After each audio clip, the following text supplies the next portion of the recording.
Halo semua, kita dari kelompok 4, 330 dan 3 akuntansi 2019 dan kita bakal ngebahas akuntansi biaya khususnya tentang manajemen persediaan.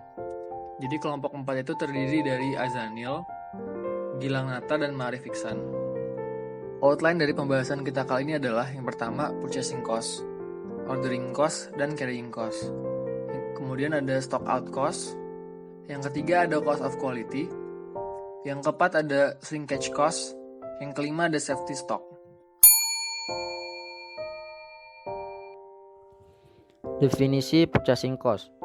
Purchasing cost atau biaya pembelian barang adalah kos barang yang diperoleh dari pemasok, atau bisa juga dikatakan biaya yang dikeluarkan untuk membeli barang.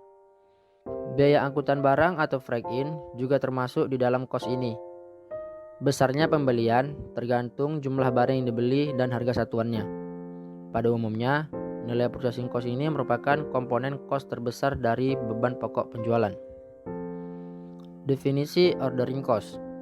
Ordering cost atau biaya pemesanan adalah kos yang timbul dari aktivitas penyiapan dan penerbitan order pembelian, dan juga penerimaan dan inspeksi barang-barang. Ordering cost ini termasuk aktivitas pencocokan barang-barang yang diterima dengan faktur dan aktivitas transaksi pembayaran. Lalu yang selanjutnya itu ada carrying cost atau biaya penyimpanan, yaitu biaya-biaya yang berkaitan dengan penyimpanan persediaan sepanjang waktu tertentu. Oleh karena itu, biaya penyimpanan juga mencakup biaya yang berkaitan dengan gudang, seperti biaya asuransi, staffing tambahan, dan pembayaran bunga. Lalu ada pula risiko-risiko yang ditimbulkan dari penyimpanan, yaitu seperti modal yang ditanamkan, kerusakan barang yang disimpan, kadaluarsa kualitas, dan lain-lain. Lalu ada pula komponen-komponen penting dari carrying cost, yaitu yang pertama opportunity cost, yaitu biaya ini timbul karena hilangnya kesempatan penggunaan modal untuk pembelian aset lain yang lebih menguntungkan bagi perusahaan. Lalu yang kedua ada pajak. Pajak ini dikenakan terhadap barang yang disimpan.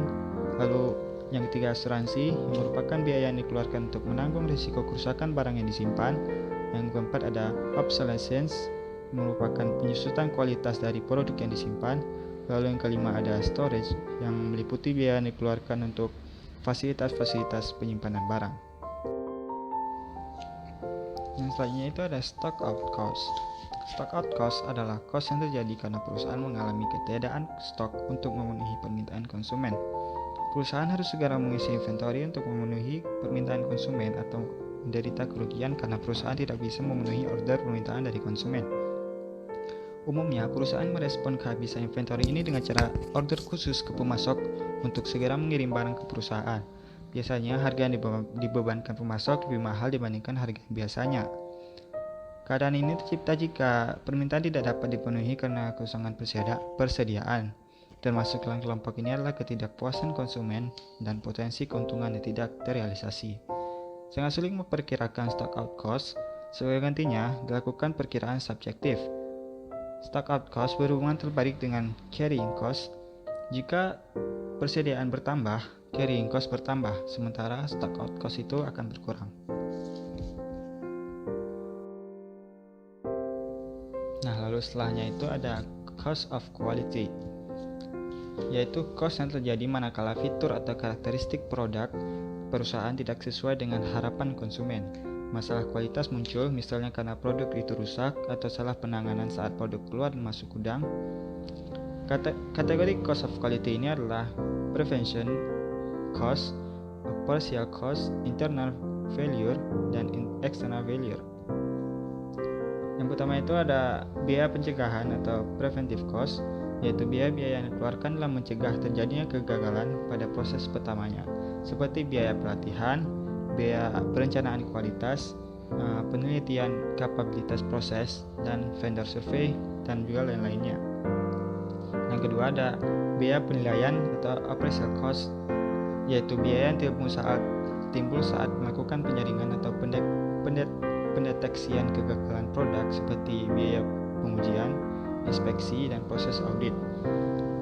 Itu termasuk juga pembelian peralatan pengujian atau biaya laboratorium dan lainnya. Lalu yang ketiga ada biaya kegagalan atau failure, biaya yang timbul akibat buruk dari kualitas ataupun kegagalan produk yang tidak memenuhi standar pelanggan. Dalam biaya kegagalan ini terdapat kegagalan internal dan juga eksternal. Yang internal itu seperti biaya scrap dan pengerjaan ulang, biaya perubahan desain, biaya kelebihan persediaan, dan biaya pembelian barang. Itu akan yang disebabkan oleh internal. Nah, selanjutnya untuk yang biaya kegagalan eksternal atau akibat konsumen, itu bisa biaya purna jual atau jaminan, biaya pengembalian produk, biaya penanganan keluhan pelanggan, dan biaya ganti rugi.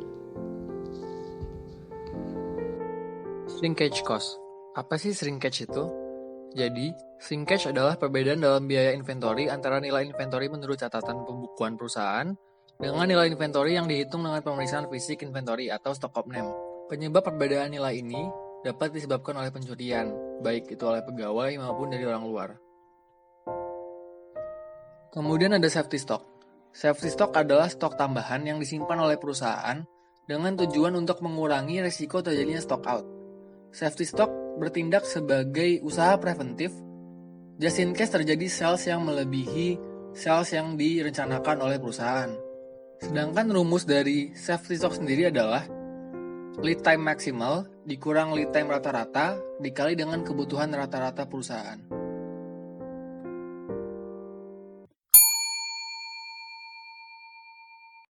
Kami rasa cukup dari kelompok 4.